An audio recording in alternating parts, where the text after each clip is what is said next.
السلام عليكم.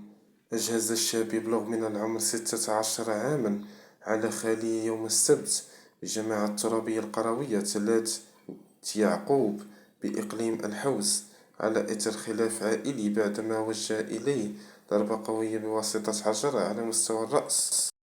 أوضحت مصادرنا أن الضحية قدم منتصف ليلة أمس الجمعة إلى خيمة من خيم الزلزال تقطنها أخته وابنها لمطالبتها بإعطاء نقود لاقتناء الخمور، لكنها رفضت فعرضها للتعنيف ما دفع والدها للتدخل ليكون هذا الأمر بجريمة.